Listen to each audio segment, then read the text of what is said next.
active versus passive, right? I know that Bob Hyles in the Rock and Roll Hall of Fame, I think he was one of the first guys to create like a passive crossover. It was either the mixing console or the friggin' passive crossover, but that had to be in the early 70s. Early 70s, yeah. Right? We haven't used passive PA systems since friggin' Woodstock. When I was younger, you know, it went from like Martin Shavers, like JBL 4530s and 4520s. So you had the bass speakers were there. Then you had the low mid speaker, which was usually 4560, and then you had 212s for the high mid, and you had a god awful 2482 JBL horn up on top. So in the early days, you know, the very early days, they were passively crossed over, but it wasn't long into the ride when even when they had independent components that active crossovers were being used. You know, the way it went from passive crossover PA to actively crossed over PA, to horizontal boxes with everything in them where there were comb filtering because the horn patterns would overlap. And then it went from that to L Acoustics VDOS, right? And it was like everything got 100% better. Yeah. And so that's what's happened with in-ears. In 95, when I designed the first two-driver in-ear, the UE5, the reason I did that was to make Alex happy.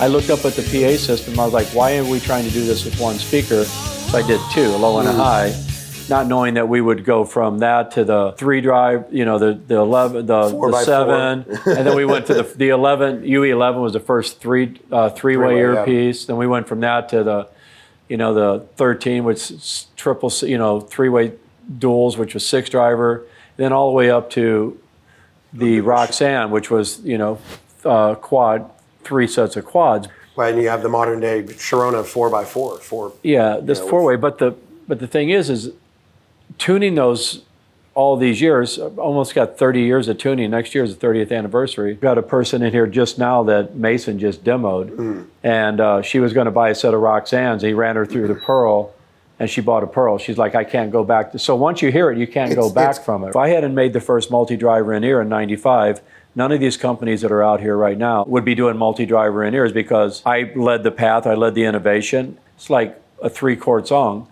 Some people, can put 3 chords together and make a really catchy tune. Other people can't. But after it's written, it's really easy to copy that 3-chord progression because somebody has created it. Referencing 95 from your former days, I'm of the mindset, a betting man, that we're going to say, remember in 23, remember in 24, when we made the change into the digital domain for IEMs, whether it's 5 years or 15 and we're all retired and out of the business, whatever. But I think it'll be sort of a telltale in the industry or in the business, with the history of the IEM. But I think this turning point will be as relevant as implementing a simple passive crossover.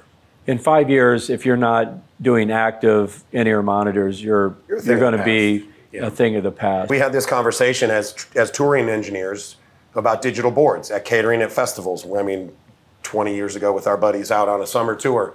And it's like, man, but I'm a 4K guy, or this and that. And that thing's really cool, but it's a computer and scares the heck out of me, and failure points and all this. And here we are. It doesn't seem like that long ago, but now it's just the norm. Hey, wouldn't this be cool if we could put a processor into an IEM and manipulate it with software, and then I can do for you, but what I don't do for her, and then we can recall that, and somebody that we really respect and has amazing knowledge of shaping a 3-way sound signature, well, we can actually implement that and make a fixed entity and give that to our customers and our clientele. That's like rocket science from a few years ago. And it seems like an impossibility, and here we are today. Even if the artist doesn't know what's going on, we want the best tools to make sure our artist has the best possible performance out there. And I've already proven through very difficult people to actually do monitors for, once I've plugged them in and perfectly tuned an in-ear piece, they become very easy to please, because what they've been listening for is what they've been wanting on stage is they've been trying to get on stage what they've been getting in the studio. Because everybody's always like, well, it doesn't sound like that in the studio. I'm like, well, first of all, you're not in the studio. How many times have you heard that? How many times have you said that? Yeah. And so pop star said that to you. No, I'm stage left. Does this place sound terrible? It's god awful. Yeah. To be able to get into that even ballpark, so that buzzword is even mentioned. Yeah. I believe our friends on Doobie Brothers had made that first claim when they had when they had one of the first Pearl units out there. Client came back and said, "This is working for me. I feel like I'm home in the studio." And that just they don't. Nobody says that. It's a high praise that is great to hear. It's impossible to do without active processing. What I've seen in the live community and even in the mastering houses from musician friends, mix engineers, people are going, "Tell me a little bit more about this DSP. What exactly was Jerry's concept in this, and how exactly are you seeing a place for it in the business?" When we have very discerning mix engineers, people that are very critical of our product, very critical of what they need to do their job. The Andy Myers of the world, Pooch, and Chris Rabel. All these Robert Scoville. All these great mixers. Price. Yeah, Paul Boothroyd. Strictly the front of house guys. Yeah, guys. We didn't build this stuff for. We built it for stage lefters, right? Yeah, and the musicians we have to make happy every night. When they're coming back to us saying, "Hey, this and that," we may have made them a set with the band or something, and not a real tool of intent, right? And they're coming back saying, "Oh man, I need another set, or I left him at home this time." I said, "Oh, okay, we'll get you." He said, "No, I need him for SNL. I'm mixing the show off my JH somethings." When that came back, I realized that this is going to have a place within the not just the, as again, stage left community. This is going to transcend just stage performance. Pooch wasn't really into it. He was into headphones, and he's used my earpieces for some stuff. But then he heard the Pearl and he lost his mind. He posted all about it. So when we're getting those kind of accolades from these guys that do this for a living, I'm starting to get that from recording engineers and stuff, that because they're hearing more in the in-ear monitors, the Pearl and Ruby, than they're hearing out of their near-field speakers, because there's no room reflections. You don't, it's like you're taking the acoustics out of it. What I like is that he or she can go, right, okay, I like my Claire boxes, I like my Elocusts, whatever they're operating on, whatever their reference point is, on top of their doghouse every freaking night, or in their studio at home when they mix down, whatever. We can actually go in and shape the Ruby IM via the Pearl software to their heart's content. A2, I've been doing this since '95. I believe that I created a great part with Ultimate Ears in making the in-ear monitor a commercial success. In the early days, pop stars were like, "I don't want to stick this in my ears." And now every band on the planet's like, "Well, I have to get my in-ears." They don't even think about wedges anymore. I call it 95% because I'm asked all the time. Yeah. But in those early 90s, or early IM days in the 90s, hesitation was a word you used. And that's a real thing that mix engineers had to get past in the whole thing. And the reason I'm bringing this up is there's a bit of that going, new technology? Are you sure? I wanted to see how this DSP unit is going to operate with Motley Crue jumping off the pyro ramp and running into the bass and smacking and the whole thing. It's a thing. Well, and it's we've done over 90 shows with the Pearl with Motley, and they're great. I've been writing files. With a click of a button, you can have an Oratone frequency response. You can have a Genelec frequency response. You can have a perfect reference. Then you could go to Big Rock PA. You know what I mean? So, and the other thing that we can do in a active earpiece that you can't do in a passive earpiece is we can create a real sub bass, right? True. Yeah. There's another company out there that they're doing what's called a tactile bass, but they don't have the headroom. They will distort way before a true sub bass that I'm building in the Pearl will. It's impossible to take we call it a low pass in professional audio, but actually means remove the highs. Yeah. It's impossible to have the sub bass speaker in an in-ear monitor only reproduce from 100 or 80 hertz and down in a passive world, because the capacitor is the size of the earpiece. There's no way that you can do that. So you actually can only do it digitally.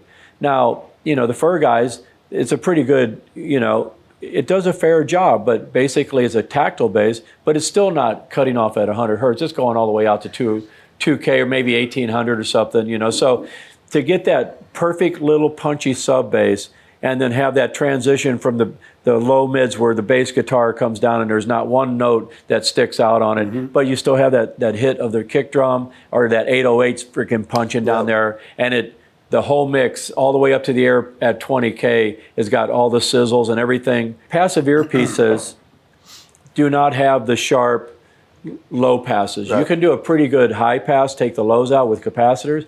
You can't do the sharp low passes. So that means that low-end speaker, theoretically supposed to be a low-end speaker, is reproducing from 10 hertz to 4K. Right. It's not an efficient speaker because when it reproduces from 10 hertz to 100 hertz, that's efficient because it's only doing the frequencies down here. It's not trying to reproduce a spectrum.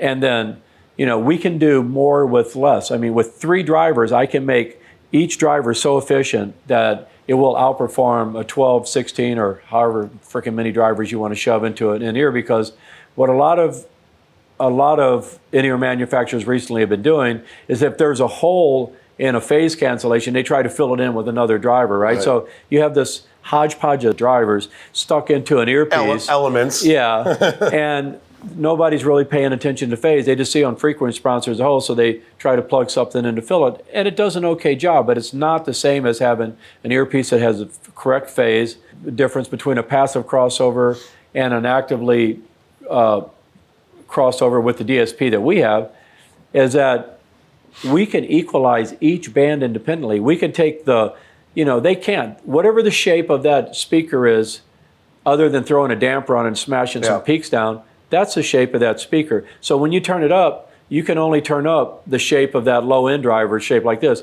If I want 40 hertz, I can put a EQ filter in there, and when it comes up, it'll only be 40 hertz can come up. Or if I decide that I want a little bit more low-mid where the bass guitar is making the transition, I can do a shelf on the mid driver and bring it up to where it transitions perfectly into that sub. You can't do that passively. All you can do is high pass, stuff a damper in it, put another driver to fill a hole. You can't finesse it. You're using a freaking butter knife where we're using a scalpel. The way I look at it is that we do all the heavy lifting behind the scenes. It's kind of like a systems engineer that goes into the arena in the morning and totally time aligns the whole PA system, and the rock star engineer comes in and got a 31 band and goes, oh, there's a little more 4K than I like there, and all of a sudden it's golden, right? But the guy's been in there for 8 hours tuning the freaking PA and time aligning everything.